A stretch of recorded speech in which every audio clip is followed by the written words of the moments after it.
mbokk yi nuyu naa leen yéen ñëpp ci seen tur ak seen sant sàkku woon naa ci suñuy mbokk rappeurs yi ma bañ a mujjee wax mais heureusement nee na am na keneen kuy wax parce que dama jàpp ne dafa am solo tey ñu gën a dégg baatu rappeurs yi naa si dellu si bu si kanamee ñoom ñoo ubbi ndaje bi bugguma woon ndaje bi jeex ci beneen intonation ci beneen tonalité bu dul ñoom seen tonalité nit dof bu defoon naka su dul noonu du ma fi toog dama koy wax ba mu leer naññ nit dof bu tooñoon du ma fi toog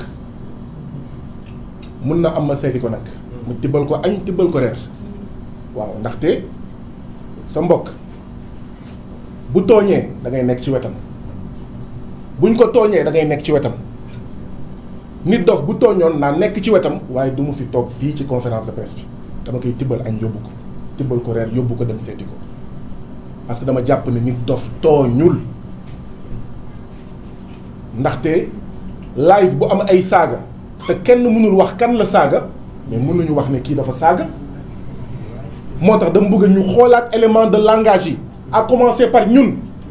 parce que quand on cède sur les mots on finit par céder sur la réalité il faut pas que ñu assombrir le tableau nit dof kan la saaga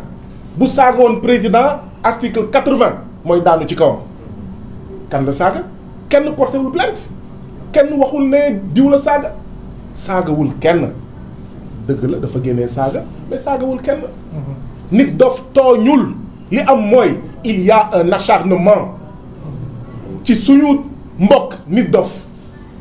Mor Talla Gueye dafa am acharnement qui ne dit pas son nom ni journaliste yi ak suñu classe gii doon wax ne il y a un acharnement sur le journaliste d'investigation qui s'appelle Pape Alé Niang mais noonu la ñuy waxee tey mais de manière forte qu'il y a un acharnement sur le rappeur nit dof duma ci dellu si wax na ko en long et en large ñoom ndongo daara ji nettali nañ ñoom itam seen jaar-jaar am na ñeneen ñoo xam ne bu ñu waxoon fii ñu fàtte acharnement nit dof wala acharnement bi am ci waa daara ji ñoom ñëpp ils sont victimes d'acharnement c'est ça la vérité nit dof est victime d'acharnement et ça c'est inacceptable mënuñu ko nangu ndaxte bu ñu seetaanee ñu def ko nit dof mais demain ça sera Ndongo demain ça sera Malal wala Rex wala Dip wala keneen ak keneen c'est ça la vérité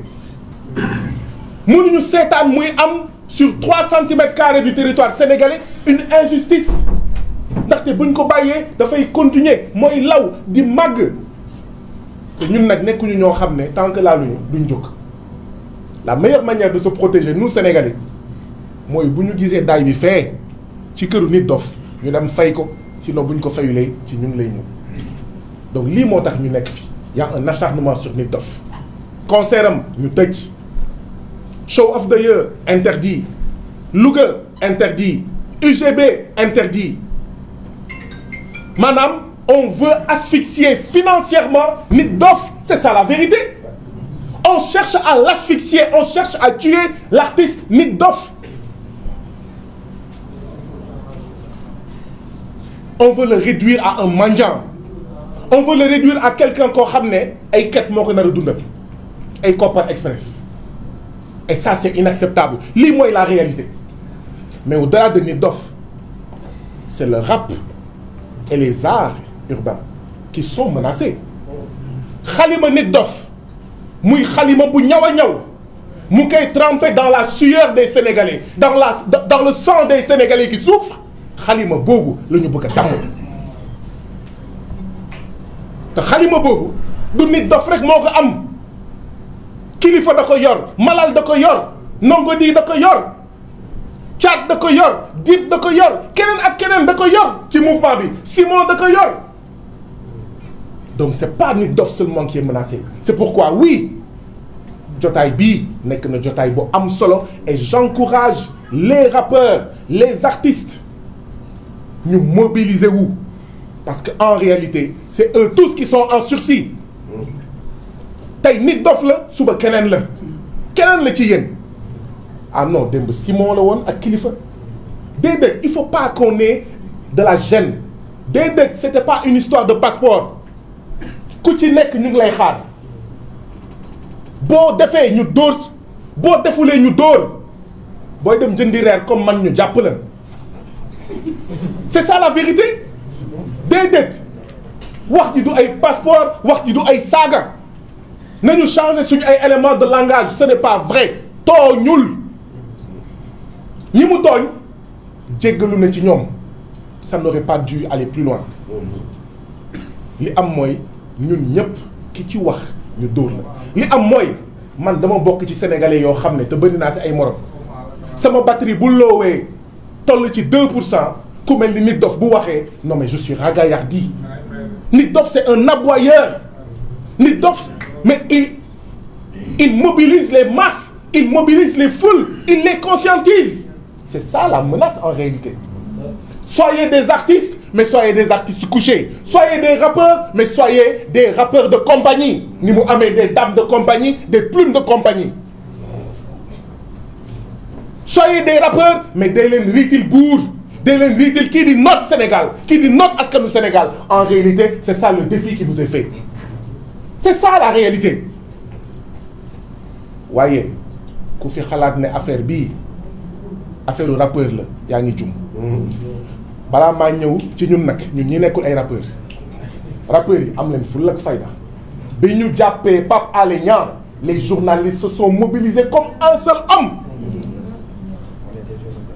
ce n'est pas du corporatisme ku ñu wax corporatisme suñu yoon newu ci parce que vous êtes tous menacés mais nag c'était pas l'affaire des journalistes man wax naa ko oui les journalistes vous deviez vous mobiliser quand c'était l'affaire Pape Alé Niang mais ce n'est pas l'affaire des journalistes ça dépasse les journalistes de la même manière les rappeurs doivent se mobiliser les artistes au-delà même des rappeurs les mbalaxman doivent se mobiliser ndaxte Omar Pène yenn saa yi mu def ay chansons ay musique engagée du Omar Pène rek ak ñeneen ñu def ay sons yu engagés ah yoo xam ne xëy na beat bi rek moo wute donc c'est tous les artistes qui veulent chanter qui veulent se mobiliser pour un autre Sénégal un Sénégal de liberté de démocratie de naataange qui sort enfin de la pauvreté et du sous-développement c'est vous qui êtes menacés beneen bi nag mooy ku jàpp ne mbiru artiste la yaa ngi jum ndaxte balaa ñoo jàpp Nit Dof wax naa ko fi sànq jàpp nañ Pape Alé donc tey rappeur bi la suba journaliste bi la gannaaw suba c'est l'activiste gannaaw suba c'est Karim Meïssa Wade gannaaw suba c'est Khalifa Sall gannaaw suba c'est Ousmane Sonko mais fekk ne dans l'anonymat comme ni ñu koy waxee bés bu nekk y a les paysans dont on vole les terres ndeysaan amul buzz comme bésu Nit Dof en réalité ce qu'on fait aujourd'hui à Nit Dof mooy li ñuy def à des Sénégalais lambda naa la dóor te sama loxo du la dal ñuy sàcc seen suuf sàcc seen kër di leen di licencier arbitrairement ne leen du ngeen ko fi jooy buñ ko fi yuuxoo ñu finir en prison c'est ça la vérité c'est ce qui arrive à nos paysans à nos pêcheurs à nos ouvriers à nos étudiants yuy rebeller wu contre le système c'est ça qui arrive aux rappeurs quand ils osent eux aussi se rebeller contre le système c'est ce qui arrive aux journalistes quand ils osent conscientiser d'accord pour que contre le système donc nous sommes tous concernés su may daanlee mooy rek waa ji da doon naan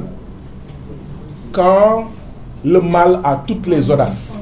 le bien doit avoir tous les courages quand le mal a toutes les audaces le bien doit avoir tous les courages dama ne ñoom ñii di sàcc suñu junni milliards jamono yi nga xam ne ñu ngi feebar mbas bu dee ñoom ñoo am fit di def lii ñuy def ñun ñii nga xam ne on a commis qu'un seul crime celui de rêver d'un autre Sénégal dans une autre Afrique on doit avoir tous les courages pour faire face à eux pour libérer Nit Dof et tous les autres détenus d'opinion et les détenus politiques bu dee ñoom ñii di torturer Mancabou ba mu dee mu jul fenn ba tey ñoo am fit di ñu xool les yeux dans les yeux di ñu toiser di ñu kokkali nous on doit avoir tous les courages taxaw temm nag ne libérer Nit Dof ci nii wala ci naa vous allez libérer Nit Dof jàpp Nit Dof nag yomb na waaye téye ko ci kaso bi nag boobu nag moo nar a jafe waaw nañu génnee son yi nañu génnee tube yi nañu génnee compilation yi nañu génnee waaw rappeurs yi nañu génnee seen affaire nañuy def suñu manifestation ndaxte Nit Dof c'est il ne vit pas dans un vase clos dañoo jàpp ay nit ndax émoticône jàpp ay nit ndax li ñuy bind journaliste jàpp ay nit ndax xaw ma force spéciale xaw ma force spéciale man maa ngi nii ñeenti liberté provisoire laa am saay bu ko neexee mun na ma jël si au même moment biir assemblée nationale député nee na may dégg kenn nettaliwuma ko monsieur le ministre ku ñu fi sonal na nga ko yeew takk ko dugal ko ci ndox. Quelques jours après on apprend que 2 militaires ont disparu, l'un a été découvert dans l'eau kenn woowu ko loolu du menace de mort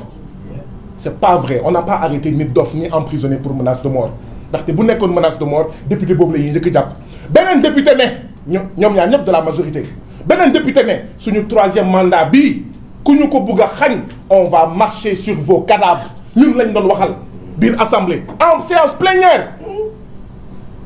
loolu du menace de mort jàppuñu ko c'est pas vrai bu kenn ci ñun nañu xoolaat ñun lu ñuy wax bu kenn ci ñun wax ne d'accord nit dof dañ ko jàpp ndax menace de mort ndax outrage ak ndax dafa saaga ce n'est pas vrai bu saaga doon tax nga dem kaso kon kaso yi du doy c'est pas vrai c'est parce que nit dof est un hérétique c'est parce que nit dof roule à contre-courant de la politique du système donc segam ñoom ñoo am fit di def lii ñuy def naan dañuy def 3e mandat ñun nañu am tous les courages pour faire face c'est comme ça qu'on va protéger nos rappeurs c'est comme ça qu'on va protéger nos artistes parce que nag il y a des artistes dignes et des artistes indignes